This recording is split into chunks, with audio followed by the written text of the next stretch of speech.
Alright, let's take a look at right angle trigonometry, SOHCAHTOA, and the 6 trig ratios.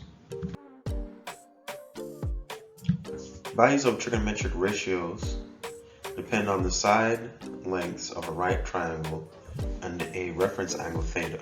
And it can be used to form 6 trigonometric ratios that define the trigonometric functions sine, cosine, tangent, cosecant, secant, and cotangent. The new ones here, if you haven't seen them before, might be the cosecant, the secant, and the cotangent. If you've ever done geometry before, then you've probably heard of sine, cosine, and tangent. The cosecant is just the reciprocal of sine. The cosine and the cotangent is the reciprocal of the tangent. So the cosecant, secant, and cotangent ratios are reciprocals of the sine, cosine, and tangent ratios respectively.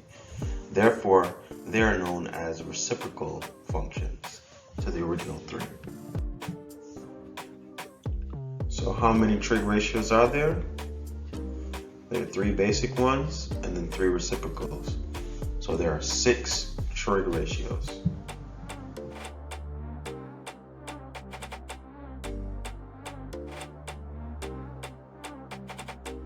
Now, also along noting these 6 trig ratios, let's see what these trig ratios are.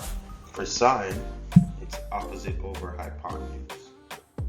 Cosine, it's adjacent over hypotenuse. And for tangent, it's opposite over adjacent. Now the reciprocal trig ratios are the same as the first 3 but flipped. So cosecant is the reciprocal of sine, so that is hypotenuse over opposite. Secant is the reciprocal of cosine, so that's hypotenuse over adjacent. And tangent is the reciprocal, well, cotangent is the reciprocal of tangent. So instead of opposite over adjacent, it's adjacent over opposite. Also, we must look at how to label our triangle and what these opposite and hypotenuse means. Now the ratios that we're getting are ratios of sides with respect to the angle. So sine theta is the side that is opposite of the angle that you're taking sine of, divided by the hypotenuse of the triangle. I always try to label my triangle with the hypotenuse first. So whenever you identify where the corner is, the hypotenuse is always the opposite side from that corner. And you just need to remember opposite in the English language. If you're sitting somewhere in the room, you look straight forward and you see a wall, that wall is opposite from you. So you can picture as if you're sitting in this corner and you look across the triangle, that's opposite. Opposite from the corner is the hypotenuse. The next side that I label is with respect to the actual angle, the angle in question. The opposite, just like how we talked about the hypotenuse, is opposite from that angle. So it's as if you're sitting in this corner of the triangle, opposite from that corner is the opposite side. And again, more English language, if someone was sitting adjacent to you, that means they're sitting beside you. So the adjacent side is the side that's right next to the angle. That's not the hypotenuse. So you always label the hypotenuse first so you don't get the hypotenuse and the adjacent mixed up. If you turn the triangle around, you'll notice that the opposite is still the other side from the angle, and the hypotenuse is still opposite the right angle, and the adjacent is right next to the angle but not the hypotenuse. turn this triangle many different ways, and the convention is still the same. You label the hypotenuse opposite the right angle. You label the opposite the angle, and you label the adjacent right next to the angle, but not the hypotenuse.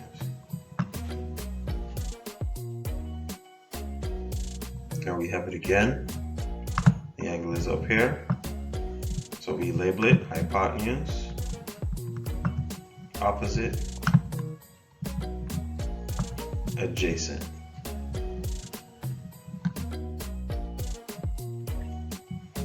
So, what does SOHCAHTOA mean? Well, it's a mnemonic device used for remembering right angle trig ratios.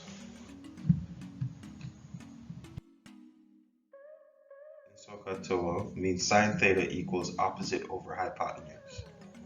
So the convention is that the first letter is the trig ratio, the second letter is the numerator, and the third letter is the denominator. CAH means cosine theta equals adjacent over hypotenuse, and TOA means tan theta equals opposite over adjacent.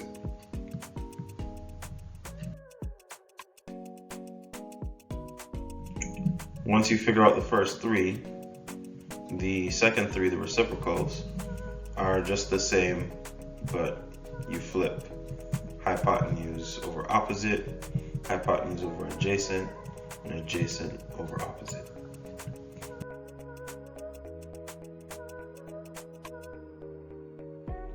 All 6 trig functions are connected to the 3 sides, opposite, adjacent, or hypotenuse. These 3 sides are also connected with the Pythagorean theorem. A squared plus b squared equals c squared. Now the convention for labeling these 3 is pretty much most dependent on where you place C. Here we have a right angle, and C is opposite that right angle. So C is always the hypotenuse. A and B, however, don't really need to be one set place. You could have A and B switch places as many as you want. So as we change the triangle, as long as you label C as the hypotenuse, you have labeled the triangle correctly. So here's an example problem. Use the Pythagorean theorem to determine the length of the hypotenuse. Here we've labeled A and B, but we just need to make sure C is the hypotenuse, and then A and B can be wherever they want to be.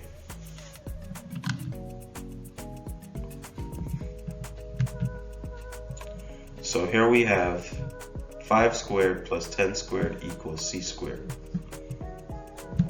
The 5 is A because we chose to label it A, and the 10 is B because we chose to label it B. If you labeled A as 10 and B as 5, you would get the same exact answer. So you can't go wrong there. The only thing you really need to make sure is that you label C as the hypotenuse.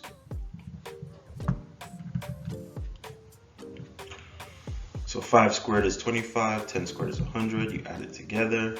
125 is c squared. We square root that to get c by itself. And when we square root 125 and simplify it, we get 5 root 5. So 5 root 5 is our hypotenuse.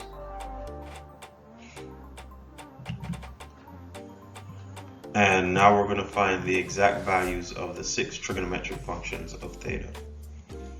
So we're finding sine, cosine, tangent, cosecant, secant, and cotangent, all from just having the 3 sides and noticing that our angle is over here.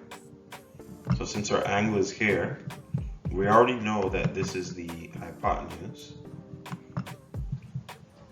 We now need to know that this is our opposite and this line is our adjacent.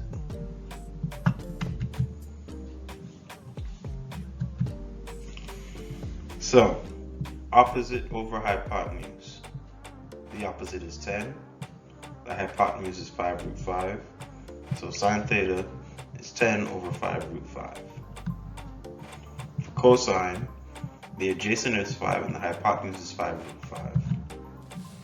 So there we have it. For tan, it's opposite over adjacent. So opposite is 10, adjacent is 5. And then for the other three, all we have to do is get the reciprocal of these.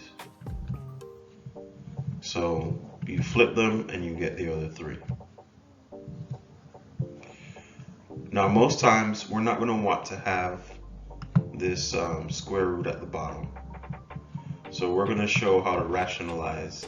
It's called rationalizing the fraction so that the square root's not in the denominator. Let's take 10 over 5 root 5 for example. First let's go ahead and simplify this.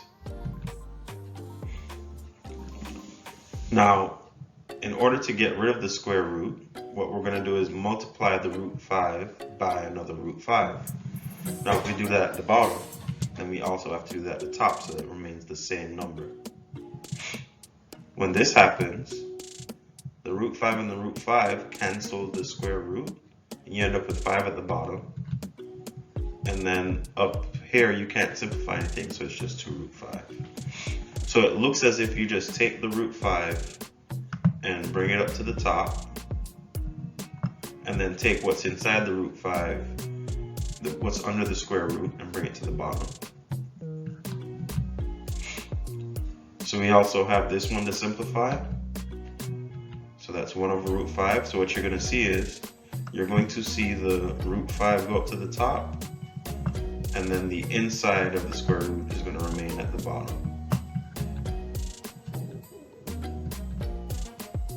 You end up with root 5 over 5.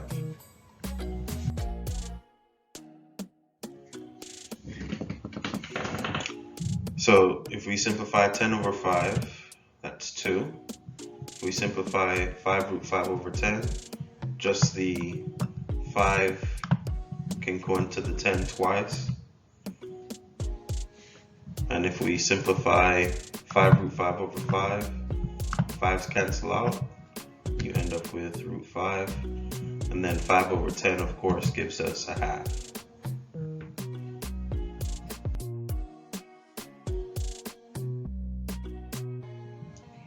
Use the given trigonometric